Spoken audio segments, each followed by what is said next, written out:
Evening, everyone. Josh Ford here. Just got off work at Stop and Shop, and I had tried tonight to reach out to Mallory Canavan because even though as you can see my other videos, I'm doing the Mallory Canavan Tried to Murder Me series, and because she did. And my biggest problem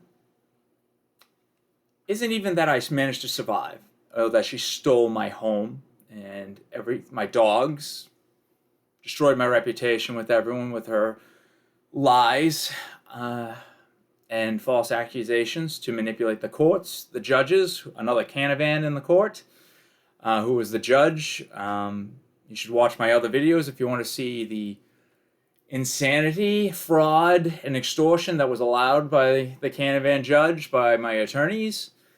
But tonight was about my daughter, because it's always about my daughter. She's on my fridge. You can see her in all my videos. She's on my phone. I don't know if you can see her. It's kind of hard to see her, I'm sorry. But there she is. She goes with me everywhere I go.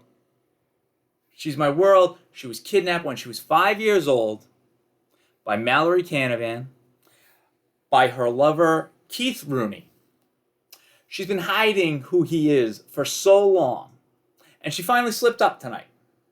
Finally said who he was. So I've been off work for about a total of 25 minutes. It's 8:25. Done a little digging. And this is information that needs to get out there because I have nothing to lose.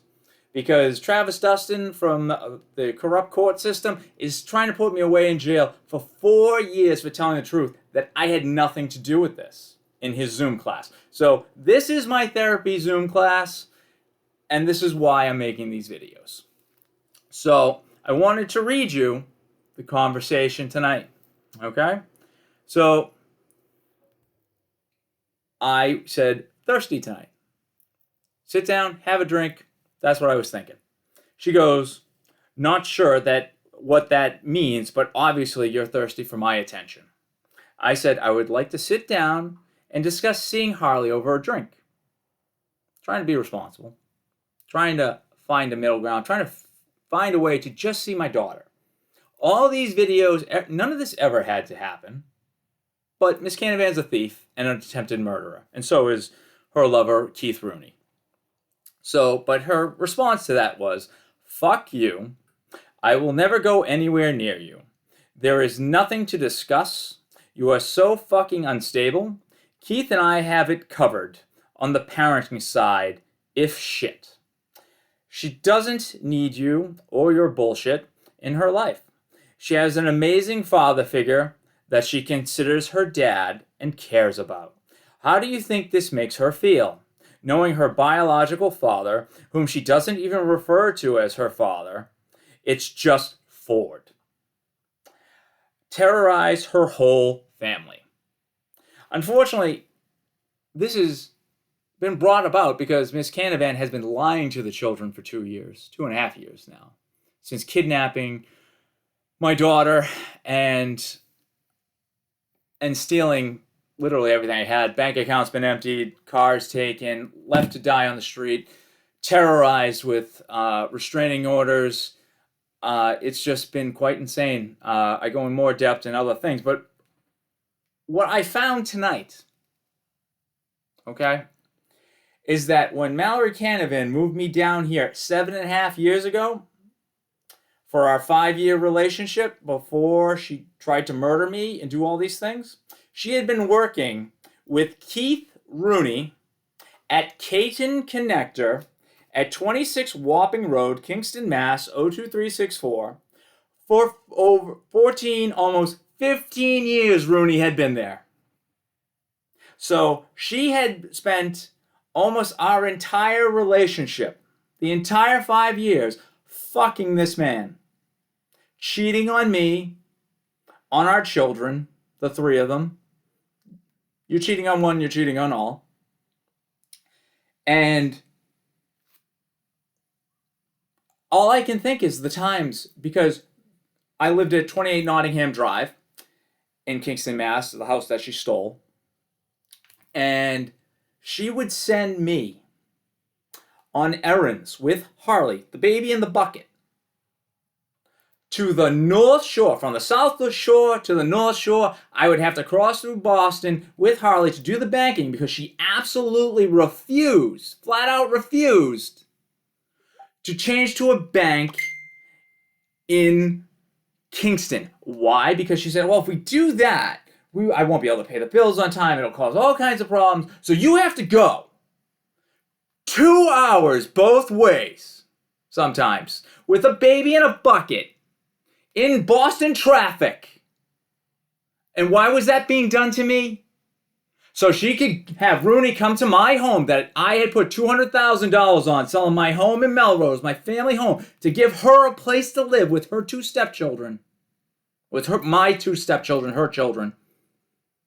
And she was fucking this man all the time while putting our child unnecessarily in harm through reckless driving long distances with a baby in a bucket. I mean, it's just ridiculous. So she could fuck this man. Okay? And God knows who else. My daughter, as she got older, she told me as she was pulling all these crimes against me and filing false police reports that she was having the man up the street show up. Who knows how many guys she was fucking on the side? I really don't know. What I know and what I care about is that these people did all these crimes against me. They stole and extorted the money from me. Wait 1 second. Let me see if I can show you this.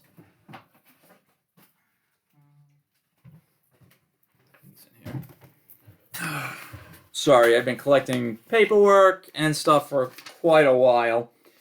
But this is the legal agreement that she forced me to sign, that my attorney, Mary Kate Geary, said was perfectly legal or she just didn't care about. But it happens all the time, extortion. So I was forced to sign this extortion paperwork from prison to keep my daughter from being homeless on the street because that was my option. If I didn't sell the house, she had been taking my money to not pay the mortgage. So she was robbing me for 9 months, leaving me as a financial slave.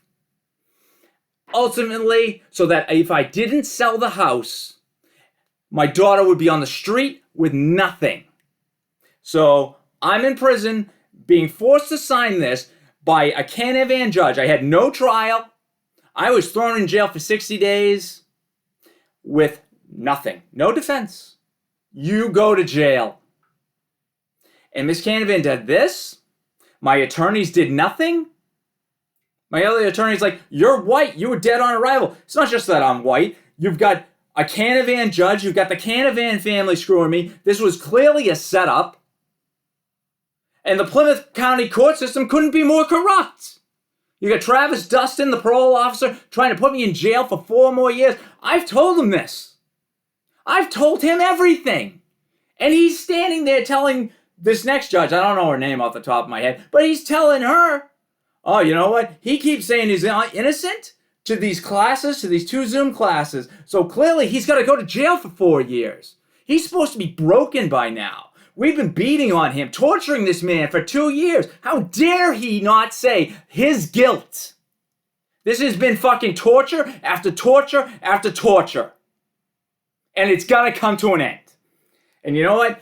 I sent these videos out across Massachusetts to police stations all on the South Shore, the North Shore, the West, to the Middlesex Sheriff's Office where this started when Mallory Canavan had John Pemberton from the Sheriff's Department hook me up with her so they could target me. How many people in the Sheriff's Department were there involved in setting me up for this? Huh? Contusion, and, you know, clearly they didn't like me. Maybe it had something to do with me running for U.S. Senate. They decided, oh, he needs to be made an example of. Kill that guy, set his life on fire, take away his pension. We don't care that his back has been crushed by an inmate and an officer in a fight. This has been endless torture. And you know what? There are good cops out there that are going to see these videos. Good cops that are done putting up with corrupt politicians, corrupt sheriffs, corrupt cops, corrupt attorneys. We've had it. I've had it. I am at the end of my rope. You know what? You backed me into a goddamn corner, and it was either I was going to die on the street or I was going to come out fighting. And goddamn you all, you're fucked, because I'm going to fight. Now we have Rooney and Mallory at Kingston Connector, and they're living at the house they purchased with the money they stole from me at 6 Garden Drive, Carver, Mass. And looked up some information on the house. Rooney is living there, Keith Rooney, with Aidon Rooney. He's 20 years old, so he's living in a house with stolen money from an extortion scheme and an attempted murder scheme.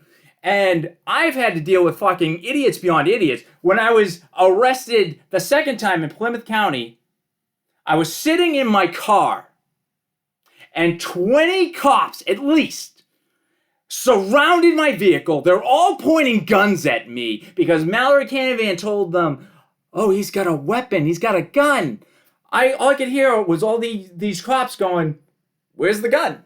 What's going on? I'm being beaten up, tortured by Mallory for 9 months, being forced to watch her dress up like a fucking whore all the goddamn time, and go out and party while I'm watching Mackenzie Benjamin, I'm watching Brandon Benjamin, and I'm watching our 5-year-old Harley as she picks up Harley, puts her in my arms, and tells me, don't bother me. I don't want a phone call from the other kids either. I don't care. I'm going out to get fucked. That's Mallory Canavan. And now they've both been working together at Kingston Connector in Kingston, Mass. Rooney's phone number for his desk, I believe, is 508-224-2089. I'm going to read that again. 508-224-2089. And Mallory Canavan, it works as the receptionist, taking in all kinds of important information and running paperwork and stuff. The number for this place is 781 for Kingston Connector, 781-585-4315. 781-585-4315. And, you know, this is an important place. This is a place that works with Applied Materials, GM, Honeywell, Johnson & Johnson, Lockheed Martin, and Raytheon. Do you think these people that are doing work with the military, with stuff that probably shouldn't be leaked out, should be running through people that have tried to murder me, people that have stolen my home, living at their new nice house at 6 Garden Drive, Carver, Mass? They're all living together. The whole Rooney family is apparently living off my back for God knows how long, because I never had a penny for 5 years, as Mallory Canavan was like, we're broke, but you go over here, you go over there, you drive an hour to get to the Middlesex Sheriff's Department where my uncle's going to abuse you and cause investigations that are going to torture you. So you have to keep driving out there. How many fucking security officers, how many fucking times was administrators involved in this bullshit from the Middlesex Sheriff's Department? Did Peter Katusian, is he involved in all of it? I've got the fucking deputy fucking dipshits at Kingston PD arresting me because they're emotionally upset that either she lied to them saying I hit Brandon, or that he's just an immature fool, Officer Gallo, that doesn't know what the fuck he's doing. And God forbid I say, hey, guys, I'm innocent. They tried to murder me. They have robbed me. They have tortured me with restraining orders, trapping me in this fucking town of Kingston. Left me to die on the street after I got kicked out of Plymouth County Correctional Facility after 60 days. I end up on the goddamn street to die. They emptied my bank account. They sold off my car. I was not allowed in my home. Canavan, the judge, gave her my house. Just gave it. It's a $500,000 house. gone. We gave it to the woman that's cheating on you and is trying to murder you and is trying to extort you. And I've got legal documents filled out. And the fucking cops in Kingston, they tell me, well, you signed it. What were you thinking? I'm thinking there's a gun to my head. My daughter's gonna be on the goddamn street. I've got cops arresting me for things I didn't do from the Kingston PD. I got cops, Officer McDonald from the Kingston PD going, I don't care. You've told us your story. We don't care. Let's see if you care Monday. It's Sunday night at 8:39, Officer McDonald. I bet by Monday, noontime, I bet so many good officers. I bet so many good attorneys. I bet so many fucking judges are gonna be bullshit at what you have done to me, a good officer, a Middlesex deputy sheriff. I went through the longest academy in this state's history to be one of the best officers, one of the best men I could be. I became a cop to be a good man, to protect my family, to take care of my children, and I was used and abused, and they tried to kill me. I need your help. There are cops out there that are going to answer this call, and I know what? God bless you all. I love you, and I appreciate everything you're going to do to bring the truth out and put an end to all of this madness. Please and thank you.